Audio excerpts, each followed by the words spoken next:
Vocabulary পার্টে শব্দ হচ্ছে ইম্পেডিমেন্ট। এটার অর্থ হচ্ছে obstacle or barrier or obstruction. আমরা সরাসরি বাংলা শব্দের অর্থে যাব না, রেদার আমরা কয়েকটি সেন্টেন্স তৈরি করি।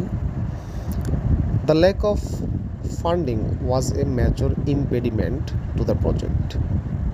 এই সেন্টেন্সে ইম্পেডিমেন্ট কীভাবে ইউজ হয়েছে আমরা বোঝার চেষ্টা করি। দ্য ল্যাক অফ ফান্ডিং অর্থাৎ ফান্ডিংয়ের অভাবে was a major impediment to the প্রজেক্টের একটা মেজর ইম্পেডিমেন্ট হয়েছে। তাহলে ইম্পেডিমেন্ট এখানে কোন অর্থে ইউজ হয়েছে আমরা সেন্টেন্স থেকে বুঝতে পারছি আশা করি। আমরা আরেকটা এক্সাম্পলে যাই। Heavy traffic became an impediment to reaching the airport on time.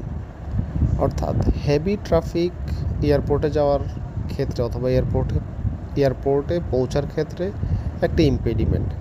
তাহলে আমরা সেন্টেন্সটার মধ্যে বুঝতে পারছি ইম্পেডিমেন্ট আসলে কোন অর্থে এখানে ইউজ হয়েছে।